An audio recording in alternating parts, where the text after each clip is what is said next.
स्वागतम जनाइছোঁ সকলোকে আমাৰ ইউটিউব চেনেল আসাম এডুকেশ্যন এছে লৈ আমি আজি ক্লাছ 10 ৰ সায়েন্সৰ লেসন নম্বৰ 2 এসিড ক্ষাৰক আৰু লৱণৰ পাৰ্ট 2 টো আগবঢ়াই লৈ আহিছোঁ। ইয়াৰ আগতে আমি পাৰ্ট 1 টো দি ৰাখিছোঁ, প্লেলিষ্টত গৈ চাই ল'বা প্লিজ, তাত গোটেইখিনি আমাৰ কনসেপ্টবোৰ দিয়া আছে। এতিয়া আমি আজি চেপ্টাৰ 2 ৰে পাৰ্ট 2 টো পঢ়িবলৈ আগবাঢ়িছোঁ। পাৰ্ট 2 টো আমি কোনখিনি টপিক পঢ়িবলৈ পাম? আমাৰ এইটো আছে টপিক 2.3। ইয়াৰ আগতে আমি কি পঢ়িছিলোগে? এসিড আৰু ক্ষাৰকৰ ৰাসায়নিক ধৰ্মৰ বিষয়ে পঢ়িছিলোগে। এসিড আৰু ক্ষাৰকৰ ৰাসায়নিক ধৰ্ম কেইটা আছিল? আমাৰ পাঁচটা আছিল নাই? সেই পাঁচটা ধৰ্মৰ বিষয়ে ইতিমধ্যে আমি পঢ়িলো পাৰ্ট 1 ত। প্লিজ চেক কৰিবা, প্লিজ সেইবোৰ চেক কৰি মেলি অলপ পঢ়িবা। আৰু এতিয়া আমি কি কৰিব লাগে? নেক্সট টপিকটো পঢ়িব লাগে। নেক্সট টপিক আমাৰ কি আছিল? এইটো সকলো এসিড আৰু ক্ষাৰকৰ সাৰ্বজনীন ধৰ্ম বা গুণ। ধৰ্ম মানে কি? গুণ। গুণ মানে কি? আমাৰ ধৰ্ম। ধৰ্মৰ গুণটো আমাৰ একে সিমিলাৰ কাৰণে মই ইয়াত দুটাই মেনশন কৰি দিছো। ঠিক আছে ন? হে চোৱা, এসিড আৰু ক্ষাৰক মানে এসিড আৰু ক্ষাৰকৰ সাৰ্বজনীন ধৰ্ম বা সাৰ্বজনীন গুণ, ইউনিভাৰ্সাল গুণটো কি হয় আমাৰ? চোৱা, এসিডৰ কাৰণে কি হয়? তোমালোকে যেহেতু পাৰ্ট 1 টো যোনে চাইছা তেওঁলোকে তো এইখিনি ধুনীয়াকৈ বুজি পাবা। যিসকলে পাৰ্ট 1 টো চোৱা নাই প্লিজ চেক আউট কৰিবা আমাৰ প্লেলিষ্টত গৈ, কিয়নো পাৰ্ট 1 টো নাচালে কনসেপ্টবোৰ ক্লিয়াৰ নকৰিলে এইখিনি বুজিবলৈ অলপ টান পাবা। কেলে টান পাবা বুলি কৈছো? কাৰণ চোৱা, পাৰ্ট 1 তে আমি যিমানখিনি বস্তু পঢ়ি আহিছো সেইখিনি বস্তুকে আমি এতিয়া আকৌ ঘূৰাই পকাই পাই আছো। সেইবোৰ ৰিভাৰ্স হৈ আছে, ৰিভাৰ্সিবল হৈ আছে। বুজি পাইছা? সেইটো কাৰণে আমাৰ কনসেপ্টটো ষ্ট্ৰং থাকিব লাগিব। বুজি পাইছানে? পিছত পাৰ্ট 1 ত পঢ়াখিনি এতিয়া আমি ইয়াত পামগৈ আকৌ। সেইটো কাৰণে কৈছোঁ প্লিজ পাৰ্ট 1 তোমালোকে অলপ চেক কৰিবা, চাবা। তো ইয়াত কি কৈছে চোৱা, এসিড বুলি ক'লে এসিড কাক বোলে কোৱাচোন? আমি পঢ়িছিলোঁ পাৰ্ট 1 ত। বোলে যদিহে জলীয় দ্ৰৱত এসিডে H+ আয়ন মুক্ত কৰে বা ত্যাগ কৰে, সেই হ'ল আমাৰ এসিডৰ ধৰ্ম বা এসিড। আৰু ক্ষাৰক কাক বোলে? যদিহে জলীয় দ্ৰৱত OH নেগেটিভ আয়ন মুক্ত কৰে বা ত্যাগ কৰে, তাক আমি ক্ষাৰক বুলি কওঁ। সেইটোৱে গুণটো ইয়াত লিখা আছে। কেনেকৈ লিখা আছে চোৱা, সকলো এসিডত কি থাকে? H+ আয়ন। H+ আয়ন মানে কি? হাইড্ৰোজেন আয়ন থাকে। মনত ৰাখিবা তোমালোকে, এসিডত কি থাকে? H+ আয়ন। আনহাতে ইফালে ক্ষাৰকত কি থাকে? OH নেগেটিভ আয়ন। এইখিনি আমি পাৰ্ট 1 ত ধুনীয়াকৈ দি ৰাখিছোঁ। ঠিক আছে? সো ক্ষাৰকত কি থাকে? আমাৰ OH নেগেটিভ আয়ন। আৰু এসিডত কি থাকে? H+ আয়ন, পজিটিভ আয়ন।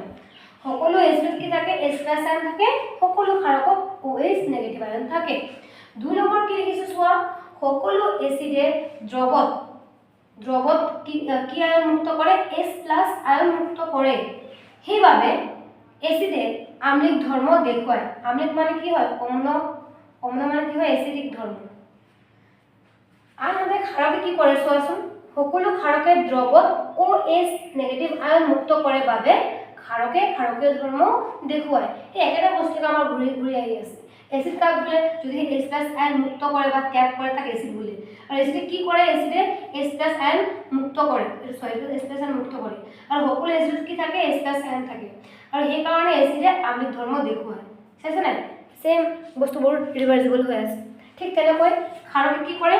ক্ষাৰকে OH নেগেটিভ আয়ন মুক্ত কৰে বা ক্ষাৰকত OH নেগেটিভ আয়ন থাকে। আৰু মুক্ত কৰে কাৰণে ইয়াক ক্ষাৰকীয় ধৰ্ম দেখুওৱা বুলি কোৱা হয়। বুজি পাইছা? এতিয়া চোৱা, যদি সেই তীব্ৰ এসিড থাকে, তীব্ৰ মানে কি? খুব ষ্ট্ৰং এসিড, যাক নেকি আমি চুলে হাতখন আমাৰ জ্বলি যাব, আমি খালি হাতেৰে চুব নোৱাৰিম, আমাক গ্লভছ ল'ব লাগিব। গ্লভছ লগাইহে আমি চুলে চুব পাৰিম। কিন্তু যদি আমি খালি হাতেৰে স্পৰ্শ কৰোঁ বা ধৰোঁ বা চুই দিওঁ, আমাৰ হাতখন জ্বলিব পাৰে। সো তাক আমি কি বুলি কওঁ? তীব্ৰ এসিড। সেই তীব্ৰ এসিডক যদি আমি মৃদু এসিডলৈ পৰিৱৰ্তন কৰিব লাগে, আমি কি কৰিব লাগিব? তীব্ৰ এসিডৰ লগত পানী যোগ কৰিব লাগিব। যদিহে আমি তীব্ৰ এসিডৰ লগত পানী যোগ কৰি দিওঁ, পানী মিহলাই দিওঁ, H2O মানে পানী যোগ কৰি দিওঁ, তেনেহ'লে সেই তীব্ৰ এসিডটো কি হ'লে ৰূপান্তৰ হ'ব? মৃদু এসিডলৈ ৰূপান্তৰ হৈ যাব। ঠিক তেনেকৈ তীব্ৰ ক্ষাৰকক যদি আমি মৃদু ক্ষাৰকলৈ পৰিৱৰ্তন কৰিব লাগে, তেনেহ'লে তাৰ লগত আমি H2O তাৰমানে পানী যোগ কৰিব লাগিব। পানী যোগ কৰিলেই তীব্ৰ এসিডৰ পৰা বা তীব্ৰ ক্ষাৰকৰ পৰা মৃদু ক্ষাৰক ৰূপান্তৰ হ'ব। তে তীব্ৰ এসিড বুলি ক'লে চোৱা এক্সাম্পল কি আছে? এইবোৰ তীব্ৰ এচিডৰ এক্সাম্পল দেই। তীব্ৰ এচিড বুলি ক'লে HCl hydrochloric acid, H2SO4, sulphuric acid, nitric acid, NHO3 এই গোটেইবোৰ আমাৰ কি একোটা তীব্ৰ এচিড। এইবোৰ মুখস্থ কৰিব, এইবোৰ লাগে আমাৰ বিক্ৰিয়াবোৰ লিখোঁতে আমাৰ এই এচিডবোৰ প্ৰয়োজন হ'ব। আৰু এইফালে তীব্ৰ ক্ষাৰকৰ এক্সাম্পল কি হ'ব পাৰে? Sodium hydroxide, potassium hydroxide. ঠিক আছে নে? এইখিনি আছিলে আমাৰ এচিডৰ সাৰ্বজনীন গুণ বা ধৰ্ম। এতিয়া আমি নেক্সট টপিকটো আগবাঢ়োঁ। সো এতিয়া আমি নেক্সট টপিকটো আলোচনা কৰিম। নেক্সট টপিকটো আলোচনা কৰাৰ আগতে আমি কেইটামান ইয়াত পৰীক্ষা বৰ্ণনা কৰিব লাগিব, যোনটো আমাৰ কিতাপত ধুনীয়াকৈ দিয়া আছে, ধুনীয়াকৈ অঁকা আছে। মোৰ ইয়াত চাগে ডায়েগ্ৰামটো ইমান ধুনীয়া হোৱা নাই, তো তোমালোকে কিতাপত চাবা হা, এই ডায়েগ্ৰামটো ধুনীয়াকৈ অঁকা আছে, চাই লোৱা। পালানে চাবা ডায়েগ্ৰামটো? এতিয়া আমি জাষ্ট অলপ আগতে কি পঢ়িলোঁ? সকলো এচিড আৰু ক্ষাৰকৰ সাৰ্বজনীন গুণটো পঢ়িলোঁ, হয় নাই? সকলো এচিডৰ সাৰ্বজনীন গুণটো কি আছিলে? বোলে এচিডে জলীয় দ্ৰৱত H+ আয়ন মুক্ত কৰে আৰু ক্ষাৰকে জলীয় দ্ৰৱত OH নেগেটিভ আয়ন মুক্ত কৰে। বুজি পাইছে নাই? মুক্ত কৰে বা ত্যাগ কৰে। কিন্তু যদি আমাৰ HCl টো শুকান HCl হয়, শুকান এচিড হয়, তেনেহ'লে তাত কিন্তু H+ আয়ন নাপাবা। সেই শুকান HCl কিন্তু তোমাৰ H+ আয়ন মুক্ত নকৰে, কাৰণ তাত H+ আয়ন নাথাকে, শুকান HCl যে। বুজি পাইছেনে? এতিয়া এচিডত যে H+ আয়ন থাকে আৰু ক্ষাৰকত যে OH নেগেটিভ আয়ন থাকে, আৰু এই আয়নবোৰে যে আমাৰ বিদ্যুৎ পৰিবহণ কৰে, কেনেকৈ বিদ্যুৎবোৰ পৰিবহণ কৰে সেইবোৰ আমি বুজিবলৈ হ'লে এটা পৰীক্ষা চাব লাগিব। আৰু সেই পৰীক্ষাটো হৈছে এইটো। বুজি পাইছেনে? ধৰা আমি এই পৰীক্ষাটো কৰিবলৈ এটা কাঁচৰ বিকাৰ ল'লোঁ। কি ল'লোঁ? কাঁচৰ বিকাৰ একটা ল'লোঁ। বিকাৰ মানে কি? ধৰা কাঁচৰ কিবা গ্লাছ বা কাঁচৰ কিবা ডাঙৰ এটা মাৰি বা কাঁচৰ এটা গ্লাছৰ নিচিনা মগ বা জগৰ নিচিনা, তাক আমি কি বুলি কওঁ? বিকাৰ বুলি কওঁ। বিকাৰ ল'লোঁ, ঠিক আছে? সেই কাঁচৰ বিকাৰটো একেবাৰে তলত চোৱা, কি দিয়া আছে? ৰবৰৰ কৰ্ক বা ৰবৰৰ টুকুৰা এটা দিয়া আছে। সেই ৰবৰৰ টুকুৰাৰ ওপৰত এনেকৈ দুটা গজাল মাৰি দিয়া হৈছে। এনেকৈ চাই চাগে, এইটো এটা গজাল আৰু এইটো এটা আমাৰ গজাল। গজালটো তোমাৰ কাঁচৰ গ্লাছত এনেকৈ থৈ নাথাকিব ন। চ' সেই গজালবোৰ থাকিবৰ কাৰণে আমি কি কৰিলোঁ? ৰবৰৰ টুকুৰা বা ৰবৰৰ কৰ্ক এটা দিলোঁ, আৰু সেই ৰবৰৰ টুকুৰা বা ৰবৰৰ কৰ্কত গজালবোৰ আমি এনেকৈ পুতি দিলোঁ বা গাঁঠি দিলোঁ। তাৰপিছত এটা গজালৰ সৈতে আমি কি কৰিলোঁ? 6 ভল্টৰ বেটাৰী এটা সংযোগ কৰিলোঁ, আৰু আনটো গজালৰ মোৰ সৈতে আমি কি সংযোগ কৰিলোঁ? বাল্ব আৰু ছুইচ। ঠিক আছে? এতিয়া ইয়াৰ পৰা আমি কেনেকৈ সেই পৰীক্ষাটো বৰ্ণনা কৰিম চোৱা। ইয়াত আমি কি লৈছোঁগৈ? লঘু HCl। তুমি লঘু HClৰ জেগাত তুমি ক্ষাৰকো ল'ব পাৰা, ঢেৰ এচিড আছে, এচিড ল'ব পাৰা, HCl ল'ব পাৰা, H2SO4 ল'ব পাৰা, NH3 ল'ব পাৰা, তাৰপিছত NaOH ল'ব পাৰা, তাৰপিছত ছ'ডিয়াম ক্ষাৰক ল'ব পাৰা, NaOH, KOH ক্ষাৰক লৈ মেলি তুমি কৰিব পাৰা। এতিয়া আমাৰ ইয়াত বুজিবলগীয়া বস্তুবোৰ কি চোৱা। যদি আমি এই বিকাৰটোত HCl দি দিওঁ, HCl হাইড্ৰক্লৰিক এচিডটো দি দিওঁ, তেতিয়া বাল্বটো জ্বলিবনে? তেতিয়া বাল্বটো জ্বলিব। কিন্তু যদি এই বিকাৰখনত যদি আমি কেৱল ডিষ্টিল ৱাটাৰ দি দিওঁ, ডিষ্টিল ৱাটাৰ মানে কি? বিশুদ্ধ পানী, পাতিত পানী, একদম পিয়'ৰ ৱাটাৰ, য'ত নেকি এটা বেক্টেৰিয়া নাই, বুজি পাইছেনে? একটা জীৱাণু নাই, জীৱাণুমুক্ত পানী, একদম চাফা মিল্ক এণ্ড ৱাটাৰ। বুজি পাইছা? সেই পানীবোৰ যদি আমি এই বিকাৰখনত দি দিওঁ, যদি আমি এচিড নিদিওঁ, তেতিয়া কি বাল্বটো আমাৰ জ্বলিব নেকি? নে নজ্বলে? জ্বলিবনে নজ্বলে? কোৱাচোন কোনোবাই। জ্বলিবনে? নজ্বলে। কেলৈ নজ্বলে? কাৰণ আমি জানো এচিডে কি আয়ন মুক্ত কৰে? এচিডে H+ আয়ন মুক্ত কৰে। এচিডে H+ আয়ন মুক্ত কৰিলেহে বাল্ববোৰ আমাৰ জ্বলিব। বাল্ববোৰ জ্বলিলে আমি কি বুলি ক'ম? বিদ্যুৎ পৰিবহণ কৰিছে। এই যে আমাৰ ফেনবোৰ চলিছে, টিভিটো চলিছে, হয় নাই? তাৰপিছত আমি আগৰ দিনত চোৱা, যেতিয়া আমি লাইটবোৰ জ্বলাইছিলোঁ, তেতিয়াতো আমাৰ এনেকুৱা কাৰেণ্ট নাছিলে ন।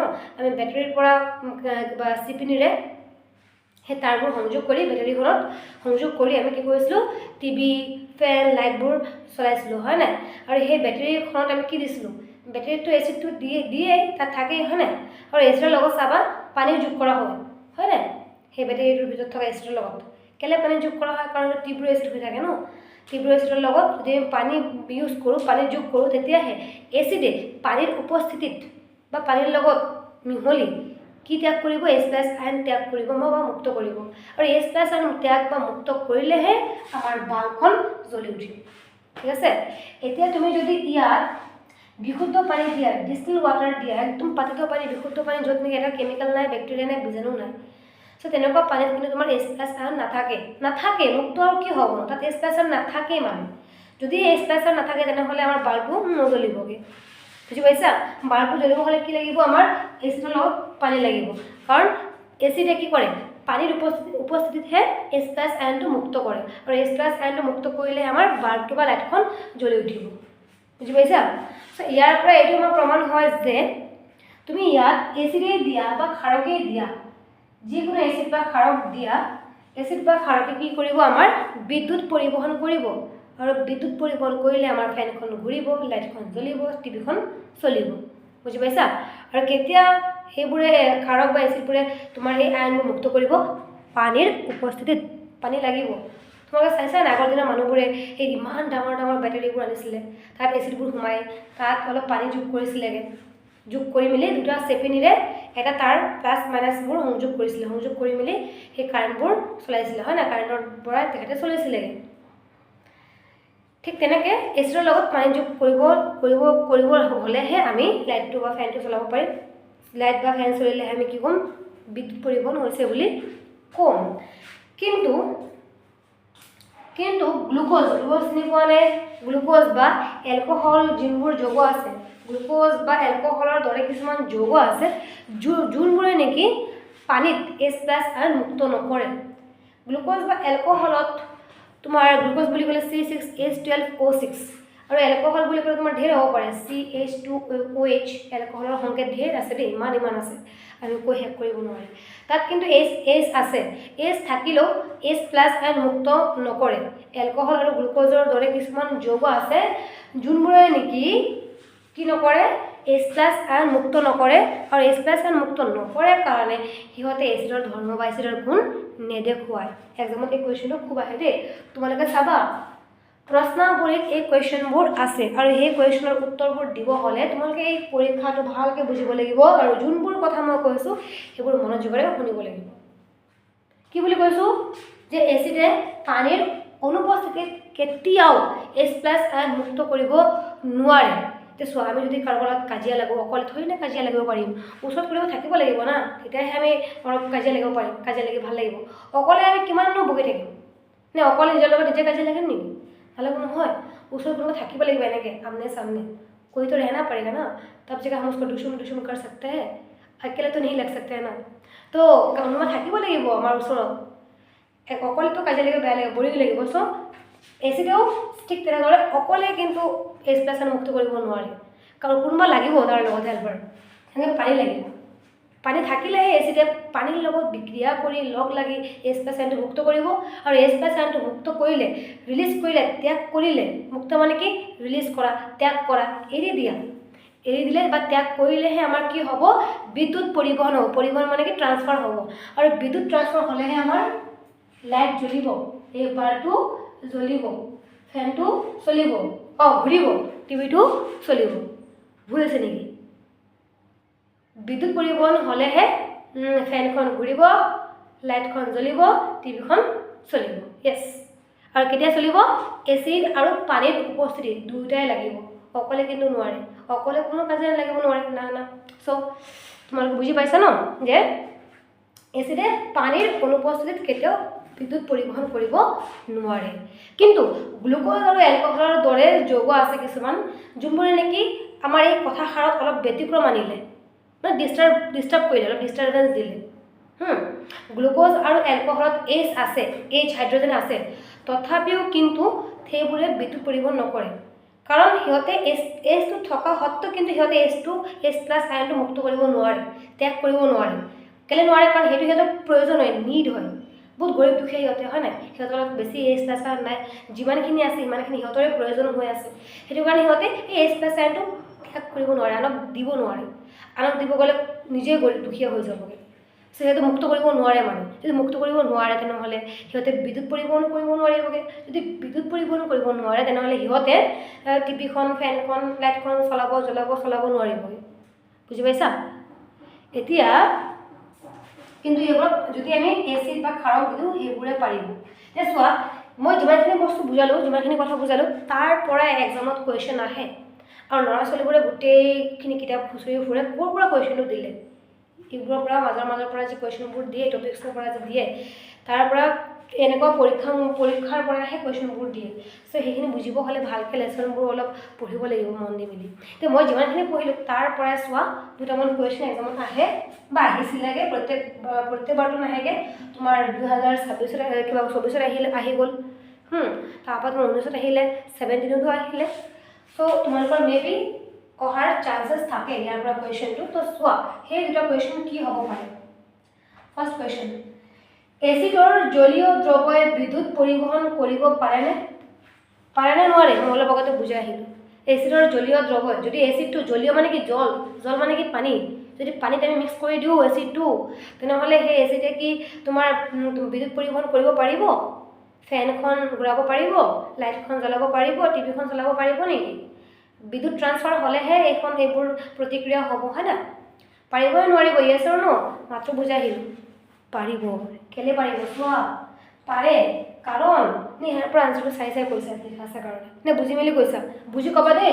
তোমালোকে যদি ইয়াৰ পৰা আনচাৰটো চাই কোৱা, নিজকে ধৰিবাগৈ, বুজি মেলি আনচাৰটো দিবা। এতিয়া চোৱা, যোনবোৰে বুজি নাই পোৱা, পাৰে। এচিডৰ জলীয় দ্ৰৱই বিদ্যুৎ পৰিবহণ কৰিব পাৰে, কাৰণ এচিডবোৰ আম্লিকধৰ্মী। এচিডে জলীয় দ্ৰৱত H+ আয়ন মুক্ত কৰে, আৰু এই H+ আয়ন মুক্ত কৰাৰ বাবেই এচিডে জলীয় দ্ৰৱত বিদ্যুৎ পৰিবহণ কৰে।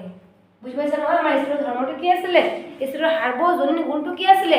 H+ আয়ন মুক্ত কৰা, আৰু এই H+ আয়নটোৱে হ'ল আমাৰ বিদ্যুৎ পৰিবহণ কৰিবলগীয়া মূল সূত্ৰ, মূলাস্ত্ৰ। চ' ইয়াত কি আছে? ই পাৰে, কিয়নো এচিডত আমাৰ কি থাকে? H+ আয়ন থাকে, আৰু এই H+ আয়নটো মুক্ত হোৱাৰ কাৰণেই আমাৰ বিদ্যুৎ পৰিবহণ ঘটে। কুৱেশ্যন নম্বৰ 2, এচিডে পানীৰ উপস্থিতিত এইটো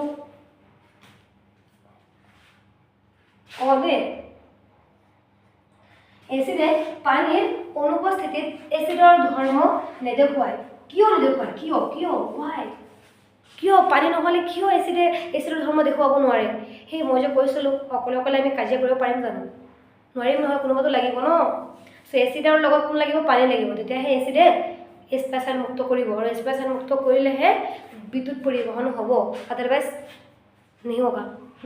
চোৱা, এচিডে পানীৰ অনুপস্থিতিত এচিডৰ ধৰ্ম নেদেখুৱায়। কিয় নেদেখুৱায়? কেলে? কাৰণ পানীৰ উপস্থিতি থাকিলেহে H+ আয়ন মুচি গ'ল নি? H+ আয়ন দে, এইটো আয়ন থাকিব। যদি পানীৰ উপস্থিতিয়ে নাথাকে, তেতিয়া H+ আয়ন নাথাকে। যদি পানীৰ উপস্থিতি নাথাকে, তেতিয়া H+ আয়নটো থকা সম্ভৱ নহয়। সেইকাৰণে এচিডে পানীৰ অনুপস্থিতিত এচিডৰ ধৰ্ম নেদেখুৱায়। ইমানেই আৰু আনচাৰটো। মই ইমান দীঘলকৈ লিখা নাই, বুজি পাইছা? তোমালোকে চাগে নিশ্চয় বুজি পাইছা এই টপিকটোৰ ওপৰত ৰিলেটেড কুৱেশ্যনছবোৰ, হয় নাই? এক্সামত আহিলে ধুনীয়াকৈ লিখি দিবা, এনেকুৱা যেনেকুৱা মই লিখিছোঁগৈ। আকৌ সেইবোৰ দুচুমবোৰ নিলিখিবা দেই, মই জাষ্ট বুজাবৰ কাৰণে কৈছোঁ। বোলে কাজিয়া লাগিব হ'লে কোনোবা লাগিব, ঠিক তেনেদৰে যদি এচিডে H+ আয়ন মুক্ত কৰিব লাগে, তেনেহ'লে কাক লাগিব? পানী লাগিব। পানীৰ লগতে ই বিক্ৰিয়া কৰি H+ আয়নটো ত্যাগ কৰিব, আৰু H+ আয়নটো ত্যাগ কৰিলে বিদ্যুৎ পৰিবহণ কৰিব। বুজি পাইছা? তো এতিয়া আমি আগবাঢ়োঁ নেক্সট টপিকলৈ। এতিয়া আমাৰ নেক্সট টপিক যোনটো আছে সেইটো চোৱা, জলীয় দ্ৰৱত এচিড আৰু ক্ষাৰক। যদি আমি জলীয় দ্ৰৱত এচিড মিহলাই দিওঁ কি উৎপন্ন হ'ব? যদি আমি জলীয় দ্ৰৱত ক্ষাৰক মিক্স আপ কৰি দিওঁ কি হ'ব? চাই লোৱা। এচিডে পানীৰ লগত লগ লাগি কি উৎপন্ন কৰিব? হাইড্ৰনিয়াম আয়ন উৎপন্ন কৰিব বা মুক্ত কৰিব। হাইড্ৰনিয়াম আয়ন মানে কোনটো হয় ইয়াত? এইটো H3O পজিটিভ। ইয়াক কি বুলি কয়? হাইড্ৰনিয়াম আয়ন। যদি এচিড বুলি ক'লে আমি ইয়াত কি ল'লোঁ? HCl ল'লোঁ। এচিডে যদি পানীৰ লগত বিক্ৰিয়া কৰে কি উৎপন্ন কৰে? হাইড্ৰনিয়াম আয়ন, যাৰ সংকেত কি? H3O positive. বুজি পাইছা? আৰু লগতে আমাৰ কি হ'ব? এটা ক্লৰাইড আয়ন উৎপন্ন হ'ব। হাইড্ৰক্লৰিক এচিড ল'লে ইয়াৰ পৰা H2 খালি আহি যাবগৈ, আৰু Cl2 ক্লৰাইড আয়ন ৰূপে ওলাই যাব। সেইটোৱে আছিলে। যদি ক্ষাৰকটো জলীয় দ্ৰৱত লগ লাগে তেতিয়া কি মুক্ত কৰে ক্ষাৰকে জলীয় দ্ৰৱত তুমি ইমান ডাঙৰকৈ লিখা নাই তোমালোকে ইচ্ছা কৰিলে লিখিব পাৰা বোলে ক্ষাৰকে জলীয় দ্ৰৱত কি মুক্ত কৰে OH নেগেটিভ মুক্ত কৰে তেনেকৈ ইয়াত চোৱা এনে OH টো আমাৰ কি এটা ক্ষাৰক হয় ই পানীৰ লগত বিক্ৰিয়া কৰি কি মুক্ত কৰিব সোডিয়াম আয়ন মুক্ত কৰিব আৰু ক্লৰাইড আয়ন মুক্ত কৰিব ঠিক আছে এতিয়া আমি ইয়াত কি কৰিম কোৱাচোন এটো মই ক্লোৰিন নহয় দাও বেছ হয় NaOH নেগেটিভ ঠিক আছে তো চোৱা ক্ষাৰকে কি মুক্ত কৰিব ক্ষাৰকৰ যোনটো গুণ আছিলে কি গুণ আছিলে বোলে ক্ষাৰকে OH নেগেটিভ আয়ন মুক্ত কৰিব সেইটো আছিলে আমাৰ ক্ষাৰকৰ গুণ আৰু সেইটো মুক্ত কৰিব ইয়াত যদিহে ই জলীয় দ্ৰৱত পানীৰ লগত বিক্ৰিয়া কৰে আৰু এচিডে যদি পানীৰ লগত বিক্ৰিয়া কৰে কি মুক্ত কৰিব হাইড্ৰনিয়াম আয়ন যাৰ সংকেত H3O পজিটিভ ঠিক আছে এইটো আমাৰ হৈ গ'ল বুজি পাইছে এইখিনি লিখি ল'ব তাৰ পাছৰ যোনটো টপিক আছে চোৱা তোমালোকে এচিড বা ক্ষাৰক এটাৰ লগত যদি পানী মিহলাও তেনেহ'লে কি ঘটিব পাৰে যদিহে আমি এচিড বা ক্ষাৰক একটাৰ লগত পানী মিক্সিং কৰোঁ তেতিয়া কি ঘটিব পাৰে চ' তোমালোকে এইখিনি বুজিবৰ কাৰণে ইয়াত সৰুকৈ মই কিবা এটা ডেফিনেশ্যন দিছোঁ চাই ল'ব পাৰা মই কি লিখিছোঁ চোৱাচোন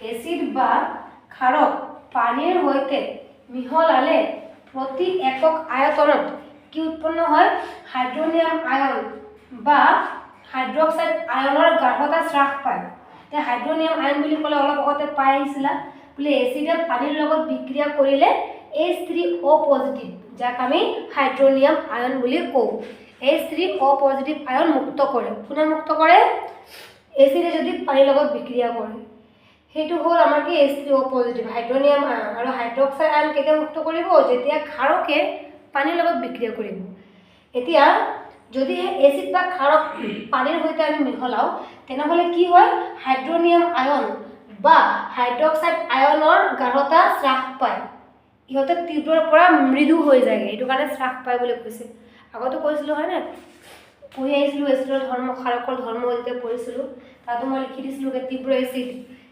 মৃদু এচিড তীব্ৰ ক্ষাৰক এনেকৈ হয় পানী মিহলালে হয় তীব্ৰৰ পৰা মৃদু হৈ যায়গৈ মৃদু হোৱাকে কি বুলি কয় হ্ৰাস পোৱা বুলি কয় আৰু এনে প্ৰক্ৰিয়া কি বুলি কয় লঘুকৰণ বা ইংলিছত কি বুলি কয় ডাইলুট বোলা হয় বুজি পাইছা তে তোমালোকৰ কিতাপত আৰু অলপ দীঘলীয়াকৈ আছে কেনেকৈ আছে সেইটো বুজাব কাৰণে মই ইয়াত এটা সৰুকৈ ডায়েগ্ৰাম এটা লৈছোঁ হা মই ধুনীয়াকৈ তাকিব মই নাজানো তথাপি তোমালোকে অলপ বুজিবলৈ চেষ্টা কৰিবা আৰু এডজাষ্ট কৰি ল'বা আৰু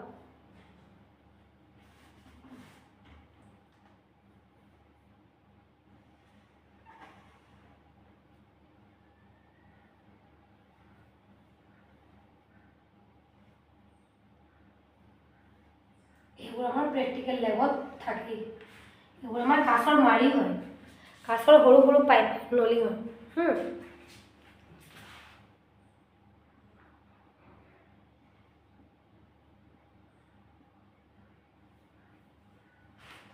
ইয়াত সাপোজ ধৰা এইটো হ'ল পানী এইটো হয় আমাৰ এচিড হ'লনে বা তুমি ক্ষাৰকো ল'ব পাৰা আমি এবাৰ ক্ষাৰক লৈ পৰীক্ষা কৰিম এবাৰ এচিড লৈ পৰীক্ষা কৰিম এইটো হ'ল আমাৰ পানীৰ মাৰি ঠিক আছে জাষ্ট তোমালোকে ভাবি লোৱা মোৰ লগত তেনেকুৱা মাৰিবোৰ নাই মই যেনেকৈ ধৰা এই মাৰ্কাৰবোৰকে লৈছোঁ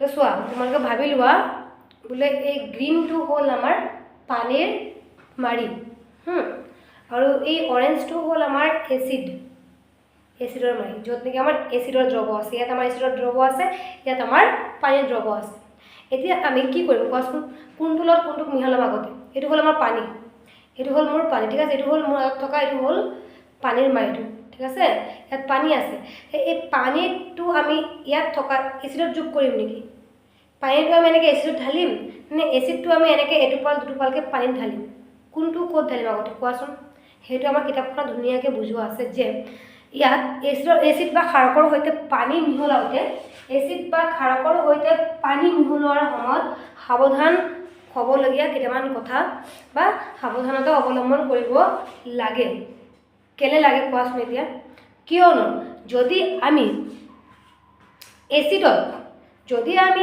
এচিডত, এইটো আমাৰ কি আছিলে এচিড, যদি আমি এচিডত এনেকৈ পানীটো ঘপককৈ ঢালি দিওঁ তেনেহ'লে ইয়াত কি হ'ব, এচিডটো পানীৰ লগত তীব্ৰভাৱে বিক্ৰিয়া কৰি কাছৰ মাৰিৰ পৰা ছিটিকি বাহিৰত আহিব পাৰে।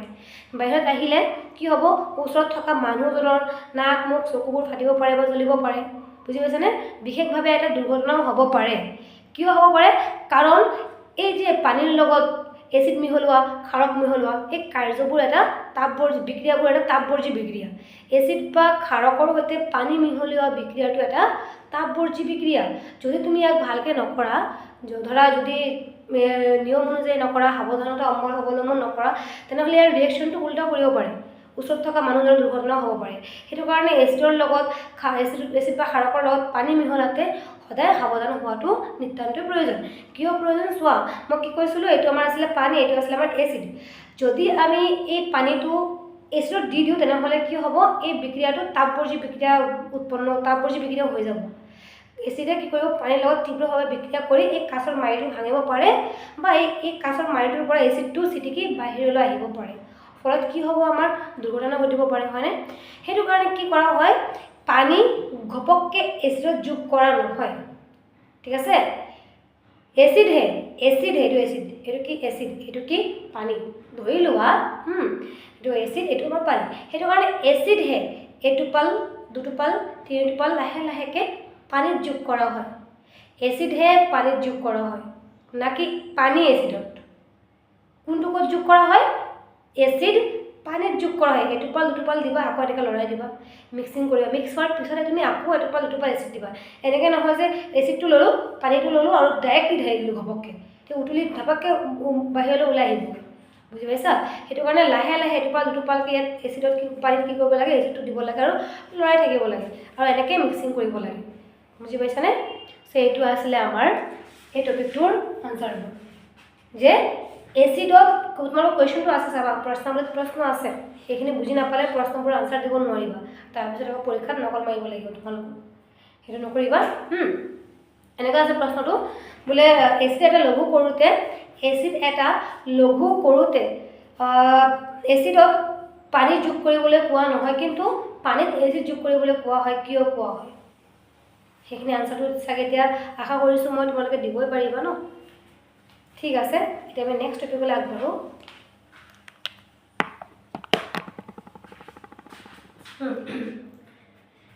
এতিয়া আমাৰ নেক্সট টপিক যোনটো পঢ়িব লগা সেইটো হৈছে এইটো, চোৱা ধুনীয়াকৈ মই লিখিছোঁ ইয়াত, এচিড বা ক্ষাৰকৰ তীব্ৰতা। কাৰ তীব্ৰতা? এচিড বা ক্ষাৰকৰ তীব্ৰতা হ'ল। এতিয়া আমি সকলোৱে জানো এচিডত কি থাকে, এচিডত H+ আয়ন থাকে নাই? আৰু ক্ষাৰকত কি থাকে, আমাৰ OH নেগেটিভ আয়ন থাকে। এতিয়া কোনটো এচিডত আমাৰ কিমান পৰিমাণে H+ আয়ন থাকে আমি কোনোবা ক'ব পাৰিমনে? এনে আন্দাজত নোৱাৰিম ন। ঠিক তেনেকৈ কোনটো ক্ষাৰকত কিমান পৰিমাণে তোমাৰ ক্ষাৰক থাকে সেইটোতো আমি ক'ব নোৱাৰিম ন আন্দাজত যাহা তাহে এনে তেনে। চ' সেইটো উলিয়াবৰ কাৰণে এটা স্কেল উদ্ভাৱন কৰা হৈছে, যাক আমি কওঁ pH স্কেল। আৰু এই pH স্কেলটো কেনেকৈ অধ্যয়ন কৰা হয় জানানে? এই pH স্কেলটো সাৰ্বজনীন সূচকৰ সহায়ত কি কৰা হয়, অধ্যয়ন কৰা হয়। অৰ্থাৎ সাৰ্বজনীন সূচক মানে কি? ইয়াত চোৱা মই সৰুকৈ লিখিছোঁ। সাৰ্বজনীন সূচক বুলি ক'লে আমি যে ইয়াৰ আগতে পঢ়িছিলোঁ বিশ্বজনীন সূচক, তাৰ লগত চিমিলাৰে হয় সাৰ্বজনীন সূচকটো, ইউনিভাৰ্চেল ইণ্ডিকেটৰ। তো চোৱা সাৰ্বজনীন সূচক মানে কি হয়, বিভিন্ন সূচকৰ মিশ্ৰণক কি বোলে, হা আৰু হু মই দি ৰাখিছোঁ শ্বৰ্ট ফৰ্মত। হা মানে হ'ল সাৰ্বজনীন সূচক। তো বিভিন্ন সূচকৰ মিশ্ৰণক কি বোলে, সাৰ্বজনীন সূচক বোলে। আৰু এই সাৰ্বজনীন সূচকৰ সহায়ত আমি pH স্কেলৰ দ্বাৰা ক'ব পাৰোঁ যে কোনটো এচিডতে কিমান পৰিমাণে H+ আয়ন আছে বা ক্ষাৰকত কিমান পৰিমাণে OH নেগেটিভ আয়ন আছে। এতিয়া এই ক্ষাৰকত এচিডত কিমান পৰিমাণে H+ আয়ন আৰু OH আয়ন আছে সেইটো উলিয়াবৰ কাৰণে এটা স্কেল উদ্ভাৱন কৰা হৈছে, যাক কোৱা হয় pH স্কেল। pH মানে লিখিব পাৰা দেই, pH স্কেল উদ্ভাৱন কৰা হৈছে। আৰু pH স্কেল মানে কি হয়, P মানে হ'ল পাৱাৰ, হয়নে? অসমত কি বুলি কয় ইয়াক, ক্ষমতা। আৰু H মানে কি, H মানে হ'ল হাইড্ৰোজেন আয়ন, হাইড্ৰোজেন আয়ন হ'লে। এতিয়া P মানে হ'ল পাৱাৰ, ক্ষমতা। হাইড্ৰোজেন আয়নটো অসমীয়াতো হাইড্ৰোজেন আয়ন বুলি পঢ়ে, ইংলিছতো হাইড্ৰোজেন আয়ন বুলিও পঢ়ে। এতিয়া আমি pH স্কেল বুলি ক'লে আমি কি বুজিম বোলে হাইড্ৰোজেন আয়নৰ ক্ষমতা নিৰ্ণয় কৰাৰ স্কেলক pH স্কেল বুলি কোৱা হয় বা বোলে। সেইকাৰণে pH বুলি কোৱা হয় শৰ্ট ফৰ্মত, power of hydrogen ion, hydrogen আয়নৰ ক্ষমতা জোখা বা নিৰ্ণয় কৰা স্কেল। বুজি পাইছা নহয় এতিয়া pH ৰ ফুল ফৰ্মটো কি? ইয়াৰ এইটো হ'ল আমাৰ pH স্কেল। মই চোৱা ধুনীয়াকৈ আঁকি থৈছোঁ। চোৱা ইয়াত আমাৰ কেনেকৈ আছে pH স্কেলখনত, আমাৰ 0 ৰ পৰা 1 দেই 0। তো আমাৰ pH স্কেলত কিমানৰ পৰা কিমানলৈকে থাকে, আমাৰ 0 ৰ পৰা 14 লৈ নাম্বাৰ থাকে, 0 ৰ পৰা 14 লৈ নাম্বাৰ থাকে, 14 লৈ। আৰু 14 ৰ আধা কিমান হয় 7, হয় নাই? 14 ৰ সমান ভাগ কৰিলে আমি কিমান পাম 7 পাম। আৰু সেই 7টো হ'ল আমাৰ কি প্ৰথম দ্ৰৱ, 7টো আমাৰ প্ৰথম হয়। প্ৰথম মানে কি ইয়াত এচিড আৰু ক্ষাৰকৰ পৰিমাণ দুটাই সমান সমান হৈ আছে, কোনোটো কম বা বেছি নহয়, দুইটা সমান সমান। যদি এচিড 50% ক্ষাৰকো 50% হৈ আছে, তো মানে এইটো প্ৰথম। 7টো সদায় প্ৰথম, মনত ৰাখিবা প্ৰথমটো সদায় 7 হয়, 7ত আহিলে এইটো প্ৰথম দ্ৰৱ হয়। কিন্তু যদি ইয়াত সমান কি লিখিছোঁ 7তকৈ কম হয় 6, 5, 4, 3, 1, 0 এনেকৈ হ'লে ইয়াত কি হ'ব আম্লিক ধৰ্ম বৃদ্ধি পাব। আম্লিক মানে কি অম্ল, অম্ল মানে কি এচিড, এচিডৰ গুণ, এচিডৰ পাৱাৰ ক্ষমতা বৃদ্ধি পাব যদিহে 7তকৈ কম হয়। 7, 6, 5, 4, 3, 2, 1, 0 0লৈকে পালেতো একদম খুব তীব্ৰ, একদম বহুত ষ্ট্ৰং এচিড হ'ব। যদি 7তকৈ অলপ ওচৰত থাকে, ধৰা তোমাৰ 6 বা 5, তেনেহ'লে মৃদু এচিড, তাক আমি ধৰিব পাৰোঁ, চুব পাৰোঁ। কিন্তু যদি 7তকৈ অলপ দূৰত যায়গৈ, 0লৈ থাকে, 1 বা 2লৈ থাকে, তেনেহ'লে এইটো আমাৰ খুব তীব্ৰ এচিড হ'ব। যিমান মানে তোমাৰ 0, 1লৈ আহিব, এইটো তীব্ৰ এচিড হৈ যাব।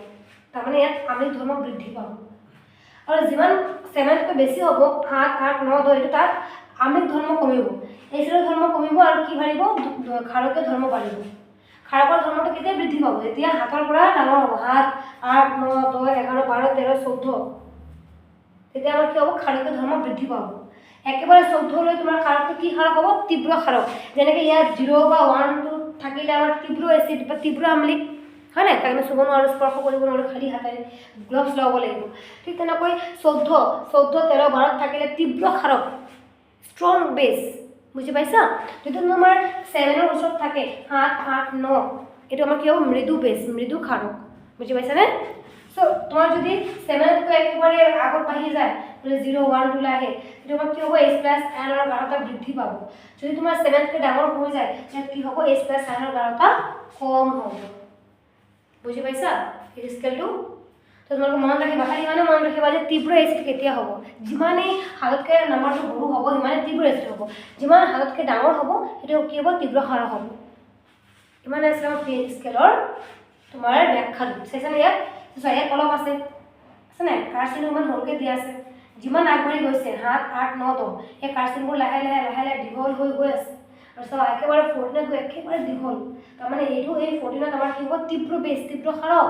ঠিক তেনেকৈ ইয়াত 6ত অলপ সৰুকৈ আছে দাগবোৰ, ইয়াত আৰু অলপ বাঢ়িলে, ইয়াত আৰু অলপ বাঢ়িলে, ইয়াত আৰু অলপ বাঢ়িলে, ইয়াত আৰু অলপ বাঢ়িলে, একেবাৰে 1ত আৰু বেছি বাঢ়িলে, 0তটো আৰু বাঢ়িবগৈ, হয় নাই? ইমান দীঘল হৈ যাব। তাৰমানে 0 যেতিয়া পাব তেতিয়া আমাৰ এইটো কি হ'ব শক্তিশালী ষ্ট্ৰং এচিড, তীব্ৰ এচিড। বুজি পাইছা? তো এইটো আছিলে আমাৰ pH স্কেলৰ ধাৰণাটো। তোমালোকে এইবোৰ ধুনীয়াকৈ লিখিবা, বুজিবা। যদি কোনোবাই বুজি নোপোৱা, কিবা প্ৰব্লেম পাইছা, তোমালোকে প্লিজ কমেণ্ট কৰি জনাবা। তো তোমালোকৰ আজিলৈ ইমানেই। নেক্সটবোৰ পাৰ্টৰ কাৰণে তোমালোকে শিকিবা, আমাৰ চেনেলটো ছাবস্ক্ৰাইব কৰি ৰাখিবা। আৰু যিমানখিনি এই টপিকছ আছে সেইবোৰ আমি ইয়াৰ পাছৰ পাৰ্টখনত দিম, হ'বনে? তো আজিলৈ ইমানেই।